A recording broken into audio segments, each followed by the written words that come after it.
Ev devlet yani ev komar li ser hîmê asasê tekparêziyê hatiye avakirin. Tekparêzî jî tiştên ne ji xwe yani ne ji rengê xwe ne di çarçoveya xwe de red dike. Ên ku ji vê li vê erdnîgariyê ji vê redkirinê nesîb jî girtin ji xwe Kurd in ku hema bêje 100 sal e bi vê redkirinê rûbirû ne. Ev redkirin bi xwe re gelek tade û karesat bobelatên mezin anîn. Lewma ev dewlet tu carî hebûna Kurdî qebûl nake. Ji xwe hebûna neqebûlkirina hebûna Kurdî neqebûlkirina Kurdayê jî di asasê xwe de. Ji ber vê li ber çavê wan tu carî mesela Kurdî nebe zimanekî perwerdehiyê, Kurdî nebe zimanekî zanistiyan jî Kurd nikaribin bi vî zimanî xwe ava bikin. Ew li ser vî asasî ev feraseta wan e, ser vê ferasetê tevdigerin ji ber ku vê ferasetê ji xwe re kirine ew weke hebûna xwe, bekaya xwe eger ev tunebe ew ê jî tunebin. Wê mantiqê hereket dikin. Lewma etiketên weke ew bi Kurdan vedikin ya jî bi Kurdî vedikin vî zimanê bi kêrî tiştekî na ya jî zimanekî berhevkirî ye ya jî zimanekî nizanim çi ye tiştên wisa pê vedikin. Armanca vî tiştî ew wekî dewlet de bi xwe dibêje xwe îspat bike. Aslında ev îspatkirin jî bêrûmetiyeke mezin e. Mesela tê rabî neteweyek heye, civakek heye, gelek heye lê tê rabî hebûna wî bi wî bidî îspatkirin. Ev hatta bêrûmetiya li ser bêrûmetiyê ye.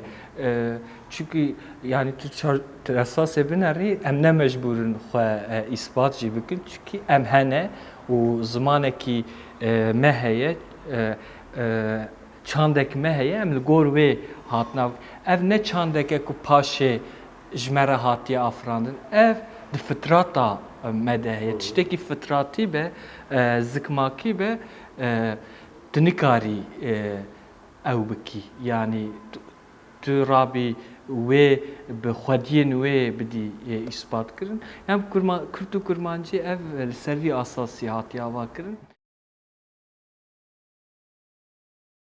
Tu zarokekî tu çêdibî tu tê dunyayê tu heyanî çend salên ewlen bê 6 saliya xwe tu bi zimanê xwe her tiştî hîn dibî tu bi zimanê xwe wateyekê li xwe derdora xwe û cîhanê bar dikî lê piştî wî 7 salî tu radibî diçî dibistanê tu bi zimanekî dinê perwerde dibî ew zimanê din ew tişta ku te afirandiye te ji xwe re çêkirê te wateyek lê bake radibe formatekê lê dixe tu weke ji nû ve dest bi jiyanê bikî ama jiyanek çawa em bêjin te bi zimanê xwe melekeya xwe ya fikrê ava kiriye tu maneyekê li civakîbûna xwe bar dikî û li dîrokê bar dikî şeklekî wî zimanê xwe didî civakê û dîrokê lê paşê ji derve müdahaleyek tê vêna serî binî de tarûmar dike. Tê dûr de tê çawa bî tê bivî mirovekî ya jî ferdekî çawa tê bî ferdekî gulek yani tê ne temam bî. Çünkü sekte li xwe baweriya te xistiye.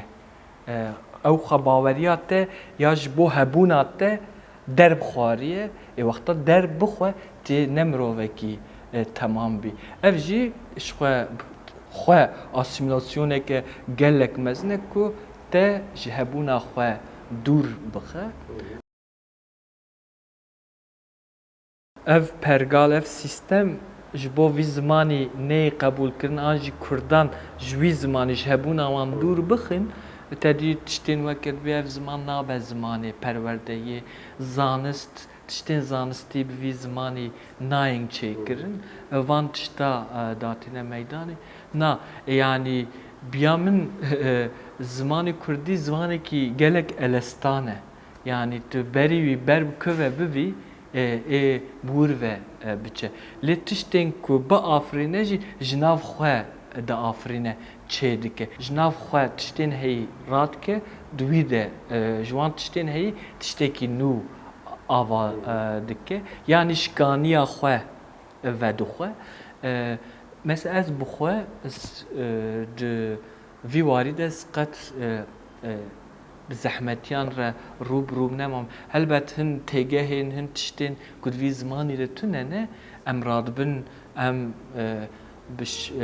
bi derdora xwe re dişêwirin, ew dikin.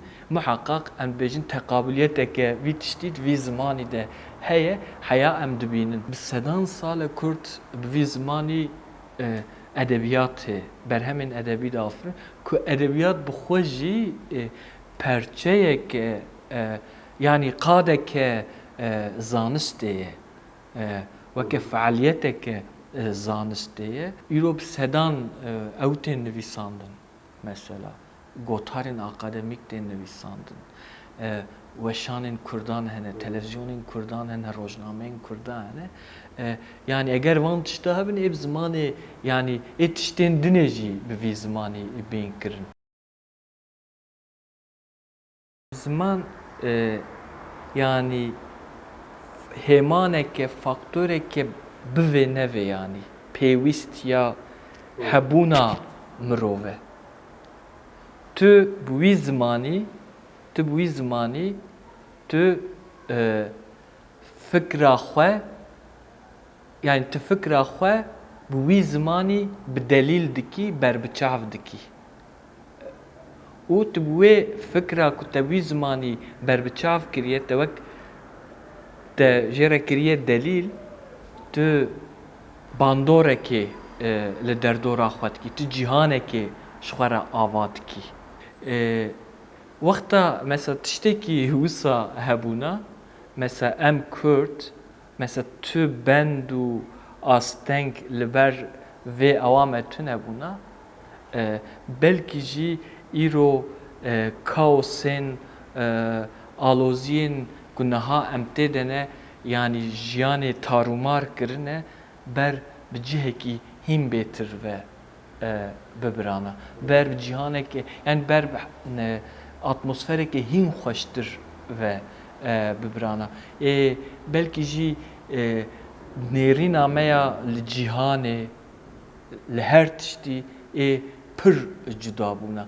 Lê ji ber ku astengî hene, bend hene, em ji xeynî wan benda li tiştekî dinê nafikirin.